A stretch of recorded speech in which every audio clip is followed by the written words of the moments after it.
I made this table for my grandson Eli. Show you how. Long video. Hi everyone, Larry Satchwell here. Today's project, a round table, craft table, for my grandson. He recently turned 2 and his mama wants him to have a craft table.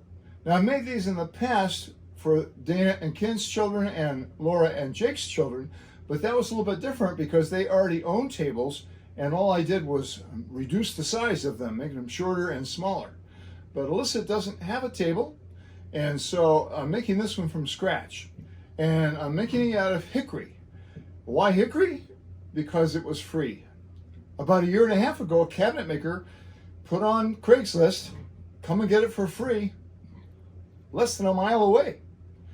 I couldn't beat it. I got there and there was these 10 to 12 inch wide, 8 to 12 foot long pieces of hickory. It was all I could do to pick them up and put them in the pickup truck. So I've just spent the last hour or so cutting them on the table saw so that I could then complete the cut on my bandsaw. I used a Highland Woodworking wood slicer. It's 3/4 inch thick, and I didn't want to stress my bandsaw, and the blade was getting a little bit dull, and it was the only one I had. So I reduced the size down to here to a couple of inches, and it had no trouble following the wide kerf and slicing right through it. So the next step is to run these through the planer. They're right at 1 inch thick right now. I want to get them down to 7/8 or a little bit shorter, smaller, less width, so that it's not quite so heavy. It's hot outside, it's hot in here, but there's a rainstorm coming, so I got to get it done.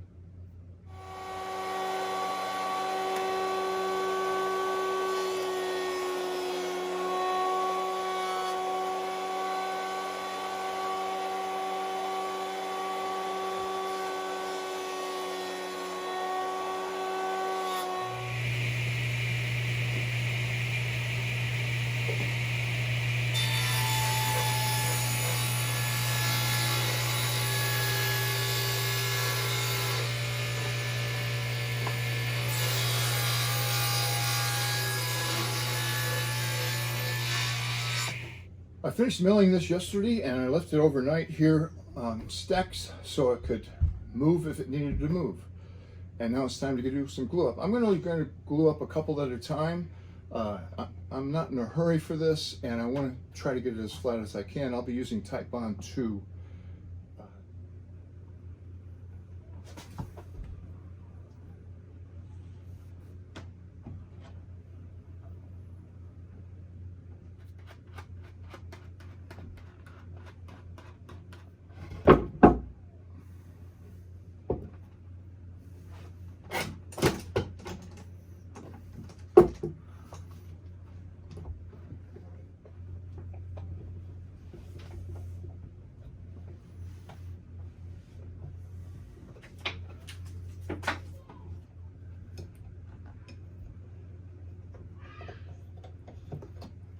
I like this joint. It had a good amount of glue coming out, so I know it's a solid bond. I've got to go to the feed store. By the time I get home, I'll be ready to add a new piece. I've got everything glued up. Table is ready to cut into a circle. While I was waiting for this glue to dry, I went ahead and turned one of the legs. It has a slight taper in it. The top is about 1 1/4, and the bottom is 1 7/8.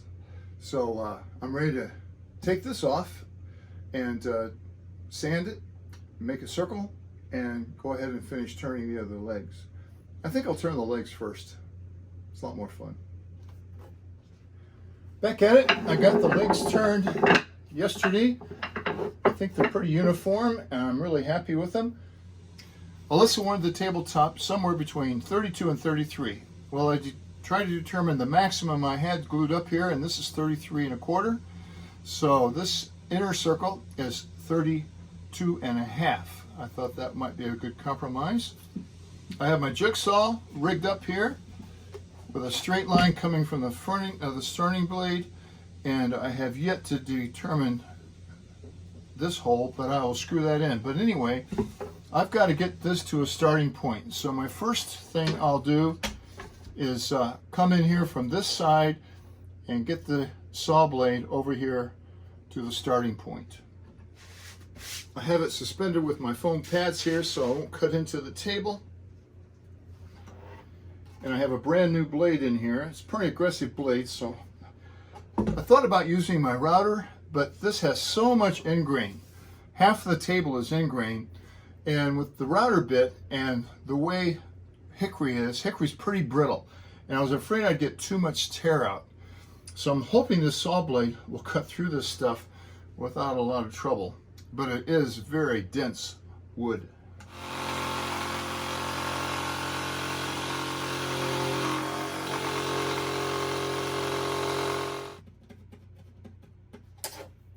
That's a 16 and a quarter.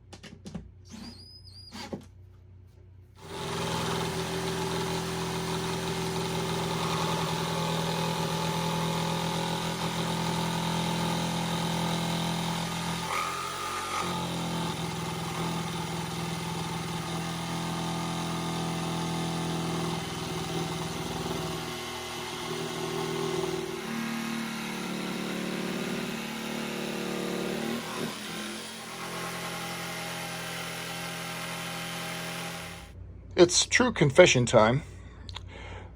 The cabinet shop that I got this lumber from, I asked him at the time if they ever ran wood through their planers, and he said he would consider it. So after I had this circle cut out, I took it over there. It's only a couple miles away. And sure enough, for a few bucks, they ran both sides through the planer. It saved me hours of sanding. And even though it did save me hours, I'm still going to go over it. I'm going to start with 80 and work my way down to 220.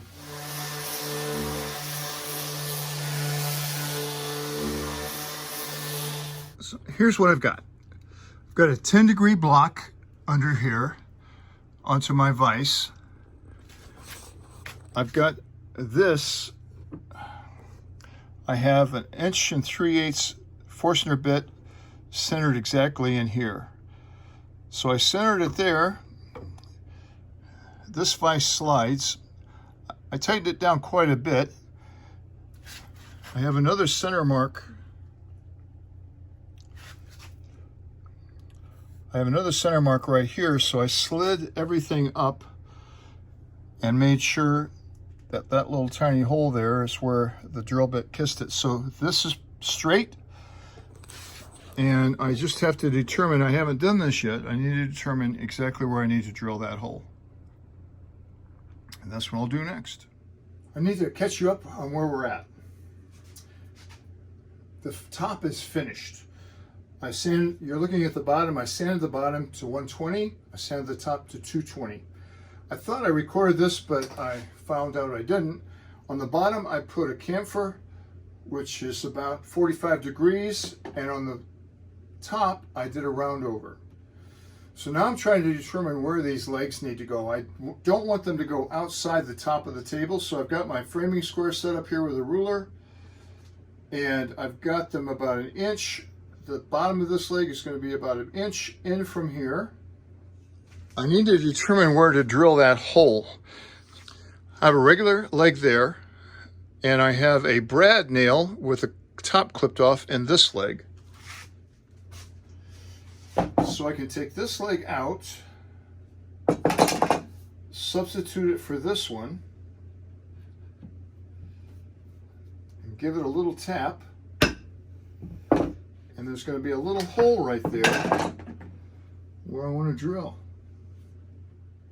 I want this to be 3 inches.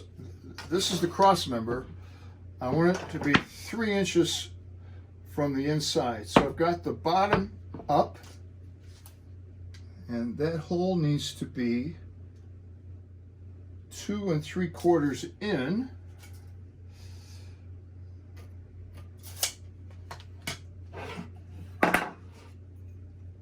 So if I go 2 3/4 in, I'm going to mark that up on this side. Then I can take my bevel square that is set up at 10 degrees, put that on the line that's scribed on the bottom, transfer that over, And I've already showed you where I've got the jig set up for exactly half. So that needs to drill in there.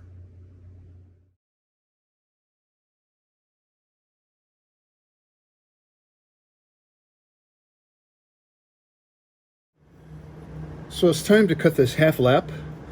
I've made an X here representing halfway, and I've got a dado blade in here because that's the only blade I have that has a flat head on it. And right there is pretty close, maybe a little too close, so I'm going to lower that blade a little bit, just a hair there. If you could see that, I just lowered it, trying to find that thing. Of course, the saw is unplugged. So what I'm going to do here is pass this across here, flip it over and pass it across there to make sure I've got nothing in between. And this is a test piece and it's a short piece, so I'm going to be clamping that on there. I don't want to hold it. This dado blade actually gives me the heebie-jeebies. I don't like to use it.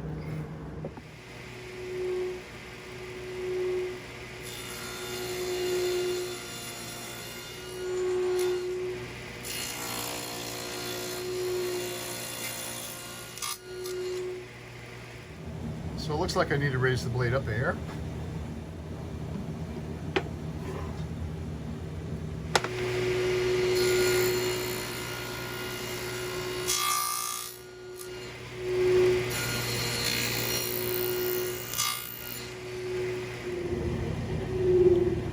That's a lot closer.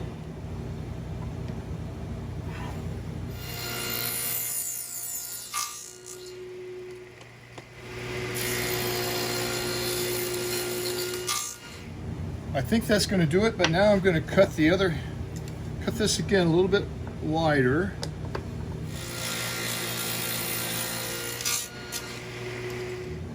Now I have the second half on here, and I'll cut it to see if it matches up with this.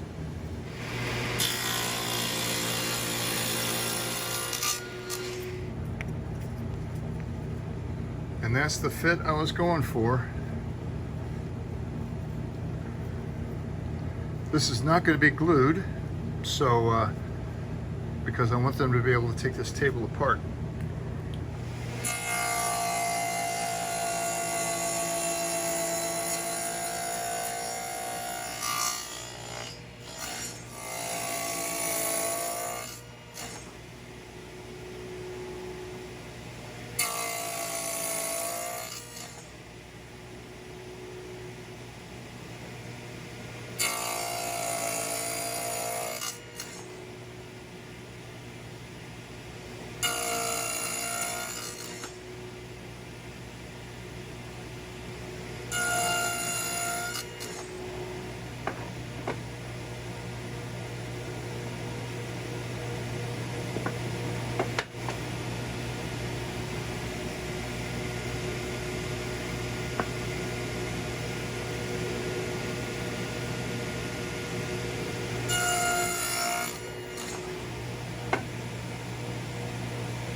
Well, with the half laps complete, now I've knocked off the corners, and before I sand all this, I'm going to round this over. Got a 1/2 inch round over bit.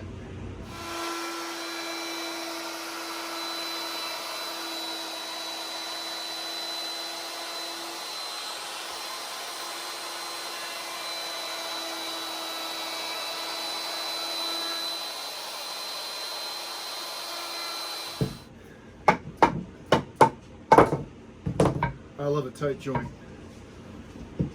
All right, so now I can use my belt sander. Get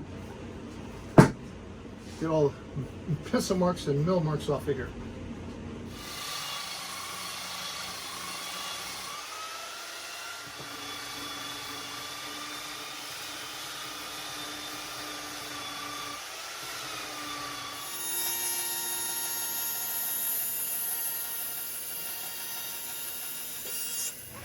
Almost got ahead of myself. I forgot to record this, but the next thing I've got to do is put the feet in.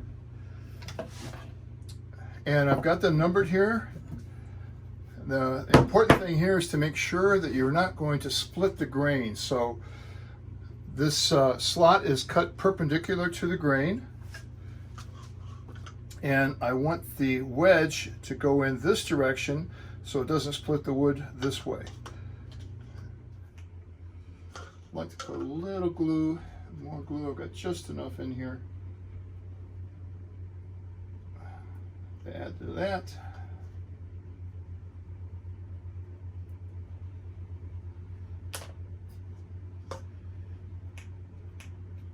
And then I can put the wedge in.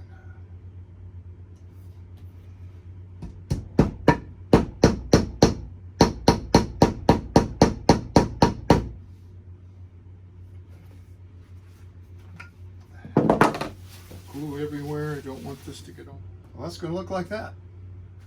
Time for the finishing touches. These are not glued. I don't want to glue them. I'm going to put a screw directly in the middle, one in the center of this leg, and one at the back of each leg. And I've got holes punched, so I'm ready to go. I'm going to use a 3/8 inch. I'm using Spax 2" by 8, number 8. Construction screws. These are kind of called cabinet screws because they have a big fat head on them, and that's exactly what I was looking for. So I'm going to drill a hole first just to let that head, so it's not going to be deep at all. I just want to bury that head so it's not sticking out. And that's time to do that.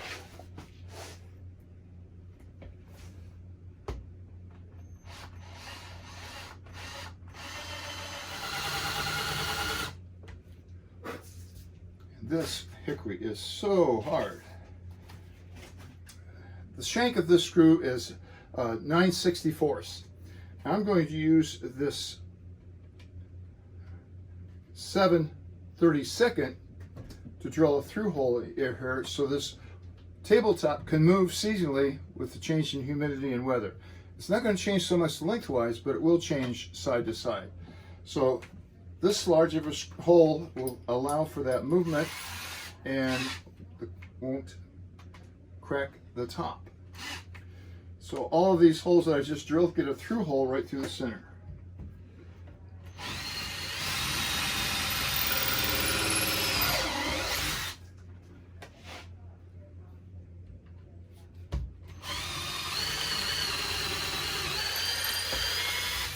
So the next thing I need to do is sand these off again, get any of the rough spots out of them, and then I'll be ready to attach it to the table.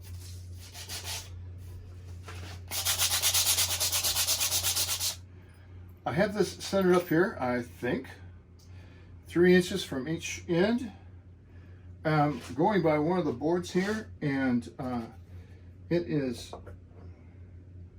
1 1/4 over here, 1 1/4 over there. It's not going to get any better. I've got it centered up. Here's the moment of truth.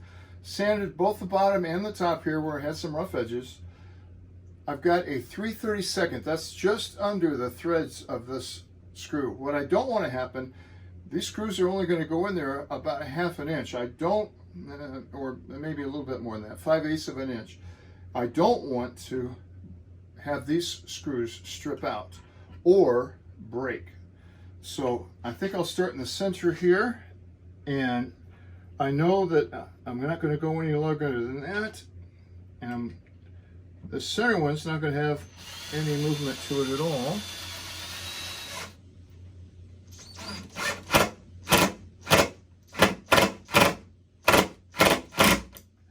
Perfect. Taking a chance here and putting this in with my impact driver, because the impact driver sometimes has a lot more torque than you need, and that's when the screws get broken. I'm just going to keep going here.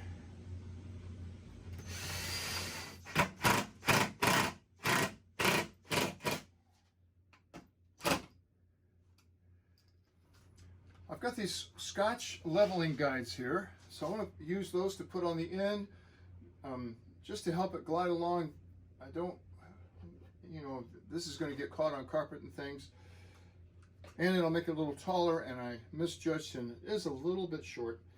They don't tell you what size hole to drill. I experiment for this little plastic insert. I experimented with several and ended up with an 11/32. I've got my tape on here so I know where to stop.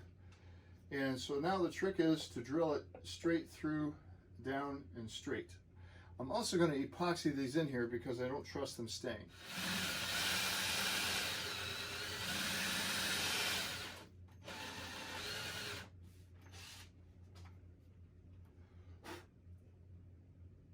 Yep, that's going to work.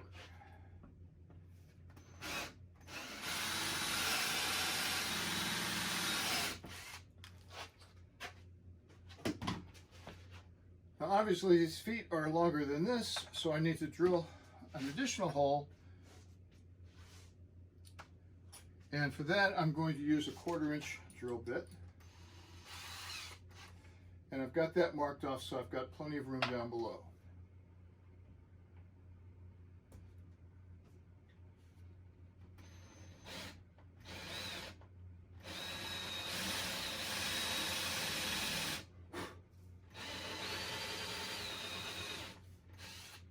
At this point, two things I don't want to happen. I don't want to blow through the side of this leg, and I don't want to flip this over and see screws that come through. I measured those things very carefully.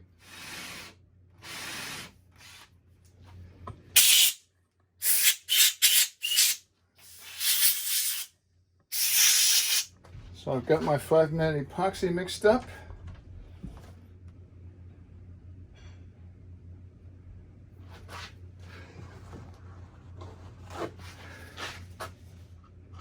So I'm going to let this epoxy sit up, and that's going to do it. Well, Eli, here's your finished table. I just got back from visiting your cousin Abby at work and came home and screwed the feet in and flipped it over, and no screw holes. Your daddy's going to put a finish on it. I hope you enjoy it for years to come. If you stuck with me this long, thanks for watching.